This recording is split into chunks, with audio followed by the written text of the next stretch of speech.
अस्सलामुअलैकुम, welcome back to my channel.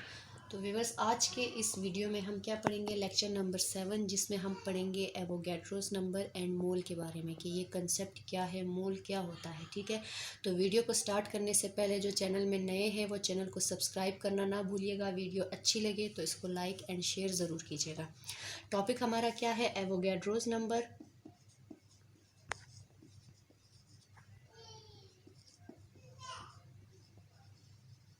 Avogadro's number and मोल।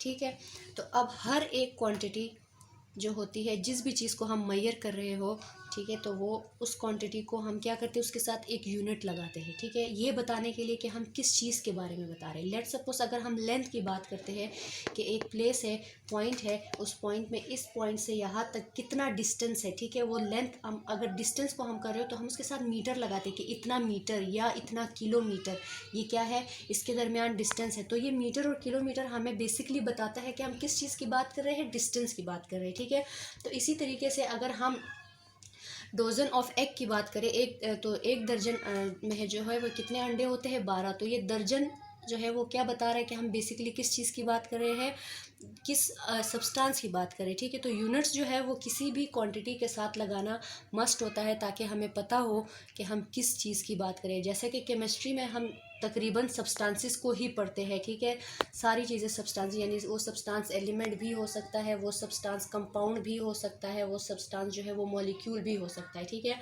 तो अब सब्सटेंस के बारे में हम पढ़ते हैं, इसलिए सब्सटेंस को रिप्रेजेंट करने के लिए भी कोई यूनिट होना चाहिए जिसको हम क्या करें, उसके साथ अगर लगाए उसके अमाउंट के साथ, तो पता चले कि हम अमाउंट ऑफ सब्सटेंस की बात करें। तो आपने जो जहन में रखना है कि सब्सटेंस, अमाउंट ऑफ सब्सटेंस का यूनिट क्या होता है, मोल।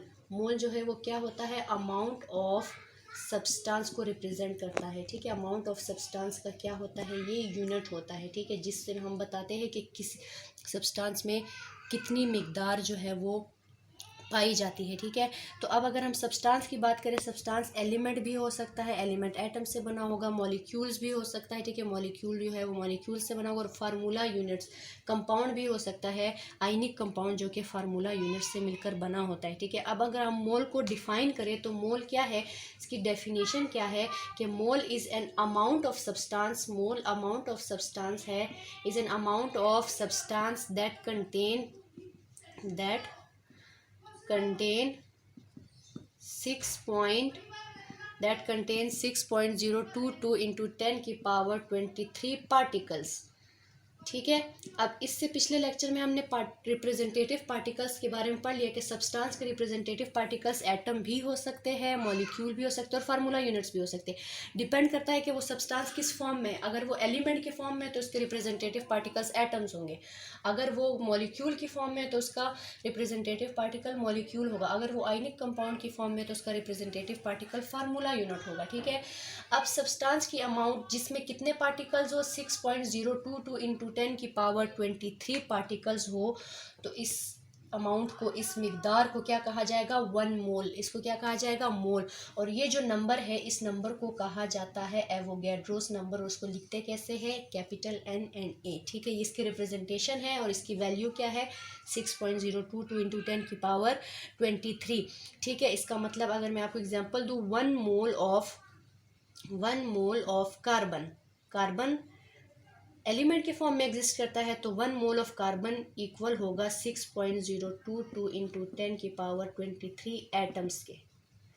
ठीक है, और वाटर का आपको पता है कि water exist as a molecule, तो आप क्या लिखेंगे, 1 mole of water will be equal to 6.022 into 10 की पावर 23 मॉलिक्यूल्स। ठीक है, अगर हम आयनिक कंपाउंड की बात करें, so 1 mole of sodium chloride will be equal to 6.022 into 10 की पावर 23 फार्मूला यूनिट्स। ठीक है, तो मोल, यहाँ से आपको पता चला बेसिकली मोल क्या होता है, वो सब्सटेंस की वो मिकदार जिसमें कितने पार्टिकल्स पाए जाते हो, 6.022 इंटू 10 की पावर 23 पार्टिकल्स। ठीक है, अब ये 1 मोल ऑफ सब्सटेंस में कितने पार्टिकल्स पाए जाते हैं? 6.02 इंटू 10⁻23। अब इसका जो मैस होता है, 1 मोल सब्सटेंस का मैस, इसे कहा जाता है मोलर मैस। ठीक है, अब इसी से हमारे पास एक कंसेप्ट निकलेगा किसका? मोलर मैस का। मोलर मैस क्या होता है? मोलर मैस जो है वो किसी भी सब्सटेंस का वो मैस होता है that contain 1 mole, means mass of 1 mole of substance is called its molar mass।